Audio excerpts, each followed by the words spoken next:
rode through the plains of Enkare Narok, a very large Maasai village nestled between rolling hills. Under the vast African sky, a young woman stood on the edge of the grazing fields, tears streaming silently down her face. "He promised he'd never forget us," whispered Naipanoi, clutching the red shuka wrapped around her shoulders. "Why does his heart no longer belong here?" This is a story of the forgotten promise. The story began when she was a child.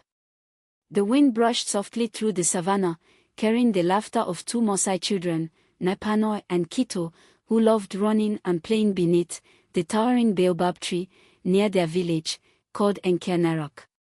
Kito, who is a brilliant boy, who loves to read many books. Naipanoi, who someday wants to be an advocate for her large African village. But Naipanoi's heart held a secret. She cherished every moment with Kito, she imagining a future where they'd grow together and never part. She wanted to marry him and have a family with him in their village. But Kito's dreams were far grander.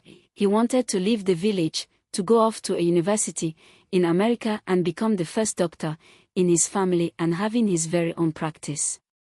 As time went on, and years passed as a tradition, on any moon dipped low, painting the sky in hue's vibrant color, Naipanoi silently carved their initials into the bark of the baobab tree, making a quiet promise to herself that she and Kito will always be together forever and nothing will separate them. The village of Enkare Narok buzzed with excitement and joy. A rare opportunity had come. Kito, who had been selected to study in America, an honor that lifted not just his family, but the entire village.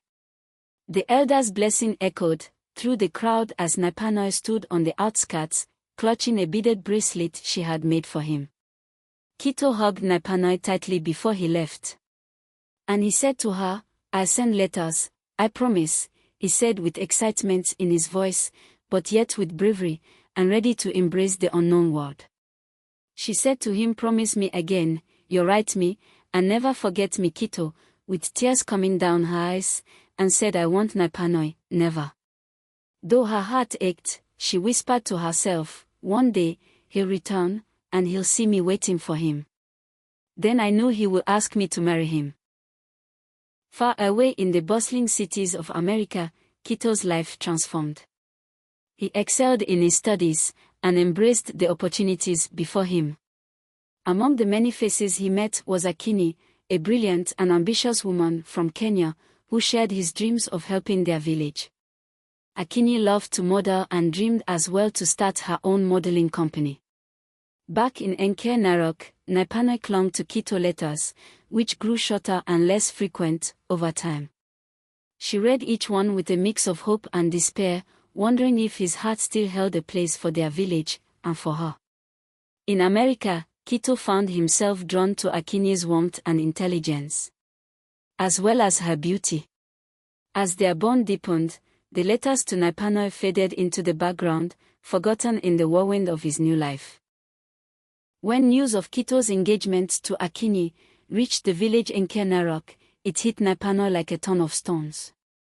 She fled to her grandmother Nasiku's hut, her tears falling onto the beaded bracelet she'd kept for years. But while running, she heard her grandmother's voice in the wind, saying, "Peace, be still, child," to her softly. Her grandmother, who is a prophetess from God, and was in prayer, and she felt in the spirit that Naipanoi would be broken-hearted and would need comforting and strength. Her grandmother Nasiku, wise and gentle woman who has always interceded for her family and the people in her village. She whispered to Naipanoi that there is a great prince that will marry you, and you must trust me, my beloved. His name is Prince Kofi, the younger son of King Foroji. The Lord showed me his face, and he is soon to come. You was born to be his wife, Naipanoi. So be happy for Kito, for he will be so happy for you. Embrace his happiness and love for this other woman whom he loves.